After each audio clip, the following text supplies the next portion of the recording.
Hi guys, it's me from the Talarail Travel Channel. Today I'm going to show you how to do Paris on a budget with all the best tips included on how to explore the city and its famous landmarks for under 50 euros a day.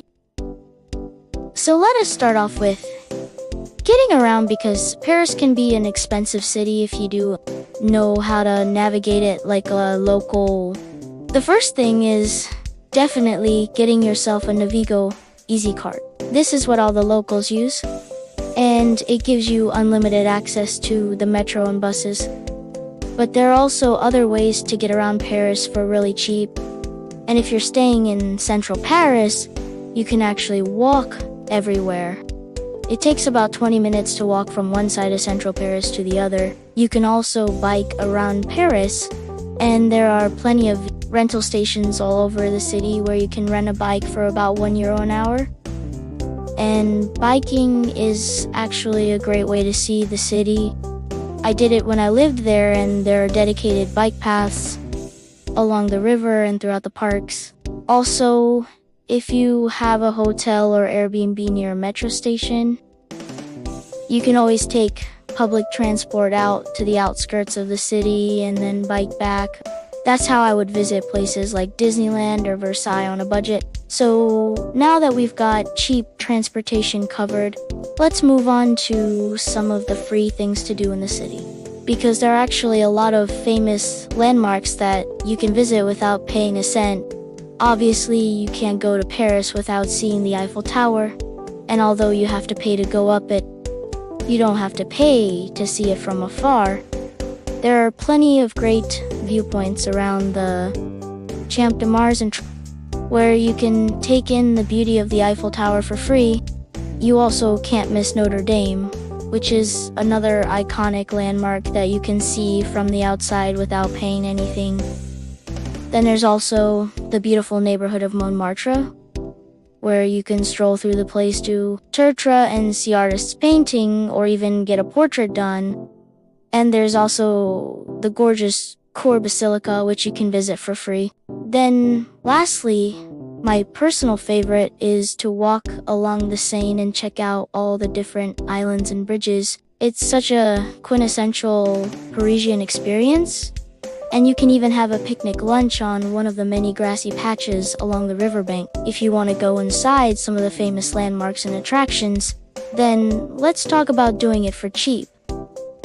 My top recommendation is to visit as many museums as you can for free every first Sunday of the month.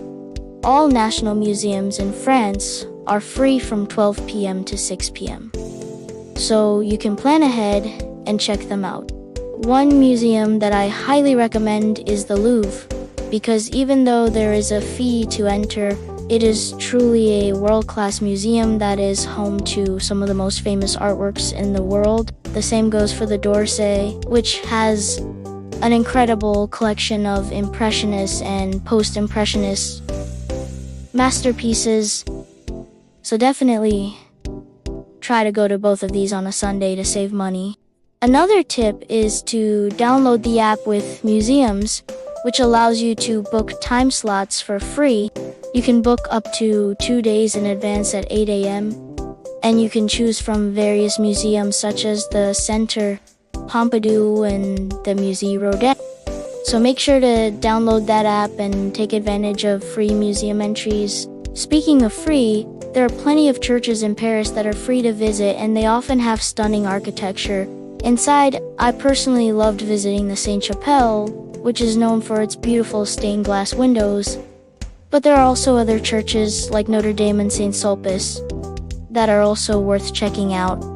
Then let us talk about food, because eating out in Paris can be expensive, but you can find some amazing meals for under 10 euros if you know where to look. And speaking of food, I also have to mention the markets. Visiting a market and having a picnic is a great way to enjoy fresh French food for a fraction of the price of eating at a restaurant. There are many famous markets in Paris, like the Des Enfants Rouges and the D, but you can also check out the smaller ones in the neighborhoods, because they will likely have just as good food. I personally love going to the Debesses in the 18th arrondissement because it has everything from fresh produce to cheese to flowers.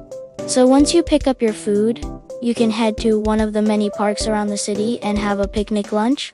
Some of my favorites are the Parc des Buttes, Chaumont, the Parc Monceries, and the Luxembourg Gardens. Then let's talk about where to stay, because even though Paris is expensive, there are some great budget-friendly options if you know where to look. For hotels, I would recommend checking out the 13th, 14th, and 18th arrondissement because they are a little bit further away from the main tourist attractions, but still easily accessible by metro. There are also some great hostels in Paris, like the Generator Paris, which is super well located and has great reviews. You can also try Airbnb because it has a great way to save money if you're re-traveling with a group. Okay, now let's talk about discount passes, because although I generally don't recommend them, there are a few that I think are worth it. One is the Paris Pass, which gives you free entry to over 60 museums and attractions, and also unlimited access to the public transport. However, I would only buy this if you're planning to visit more than 5 paid attractions during your trip, because that's when it starts to become cost effective. Another option is the Paris Museum Pass, which gives you free entry to over 140 museums and monuments, but it doesn't include public transport, so you'll have to buy that separately. I would only get this pass if you relay into museums, because otherwise it may not be worth it. Lastly, you can check out the Paris VC Travel Pass, which gives you unlimited access to the metro, buses, and RER trains within a specific zone. This is a great option if you're planning to travel outside of Paris to places like Versailles or Disneyland, because it will save you money on transportation. Now let's move on to some local hacks that can help you save money. One is to avoid the tourist traps and instead find authentic experiences. For example, instead of going to the Champs de Mars to see the Eiffel Tower, you can walk around the Buttes, which is a picturesque neighborhood that looks like it came straight out of a movie. Or instead of going to the pricey restaurants in Saint-Germain-des, you can try the smaller, more authentic ones in the nearby Latin Quarter.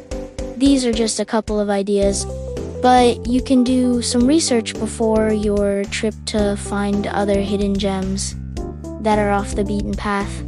And finally, I want to give you a real-life example of how you can explore Paris for under 50 euros in a day. So here's a sample itinerary.